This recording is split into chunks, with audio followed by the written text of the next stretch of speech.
যারা postal vote দেবেন তাদের সামান্য ভুলের জন্য কিন্তু আপনার পোস্টাল ভোটটা বাতিল হয়ে যেতে পারে। তো সেই ভুলটা হলো, অনেকে আমরা যে এরকম একটা খাম পাইছি, যে পোস্টাল ভোটের যে এরকম একটা খাম পাইছি, সাদা খাম, এইটার ভিতরে যে আমরা তিনটা সাধারণত কাগজ পেয়ে থেকে দুইটা ব্যালট পেপারও একটা নিয়মকানুন যেটা লেখা থাকে এই কাগজটা। এখন আমার কথা হলো যে আপনারা ভোট দিন, সমস্যা নেই, আপনার যার ইচ্ছা তাতেই ভোট দিন, হ্যাঁ বা নাতে যাতেই ভোট দিন, ওইটা কোনো সমস্যা না। কিন্তু আপনি যখন যে নিয়মকানুনের যে যে একটা ফর্ম পাবেন, এর উপরে কিন্তু আপনার ব্যালট নাম্বার লেখা থাকে, যে আপনার ব্যালটে যে ব্যালট পেপার নাম্বার লেখা থাকবে, ওই ব্যালট নাম্বারটা কিন্তু আপনার ওই ফর্মের উপরে একটা ফাঁকা জায়গা আছে দেখবেন, ওই ফাঁকা জায়গাটা কিন্তু লিখতে হবে। আর অবশ্যই আপনার নাম লিখবেন, পাশে নিচে লেখা আছে নামের ঘর আছে, নাম লিখবেন, স্বাক্ষর দিবেন, দেওয়ার পরে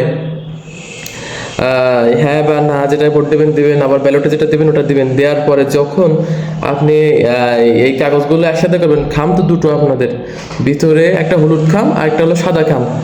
এখন এই সমস্ত ব্যালটগুলো, দুটো ব্যালট আর হলো নিয়মকানুনের যে খামটা যেটা পূরণ করছেন আপনি, এই খাম, এই মোট তিনটা কাগজে সাদা খামটার ভিতর ঢুকাতে হবে। সাদা খামটার ভিতর ঢুকায়ে তারপর আপনার ওই সাদা খামটা আবার হলুদ খামটার ভিতর ঢুকাতে হবে।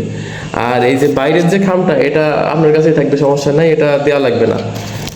আর আরেকটা খুবই গুরুত্বপূর্ণ যে বিষয়টা একটা আমি বলছি, যে খুবই গুরুত্বপূর্ণ বিষয়, এটা না হলে আপনার ভোটটা কাউন্ট না হতে পারে, সেটা হলো এই যে বাইরে যে খামটা ছিল, যে আপনার কাছে যেটা আসছে, যেরকম আমার নামে যেটা আসছে সোহাগ আহমেদ, এই খামের এই পাশটায় যেটা আছে, এই যে কিউআর কোডের যে স্ক্যান করার একটা অপশন আছে, এই আপনার এই যে মোবাইল ফোনের যে আগে যে এটা ছিল, মোবাইল ফোনের যে অ্যাপটা ছিল যে পোস্টাল ভোটের জন্য যে রেজিস্ট্রেশন করছিলেন, ওই রেজিস্ট্রেশনকৃত যে অ্যাপটা, ওই অ্যাপটা থেকে এই আপনার খামের পাশে যে কোডটা আছে, এই কোডটা স্ক্যান করতে হবে অবশ্যই।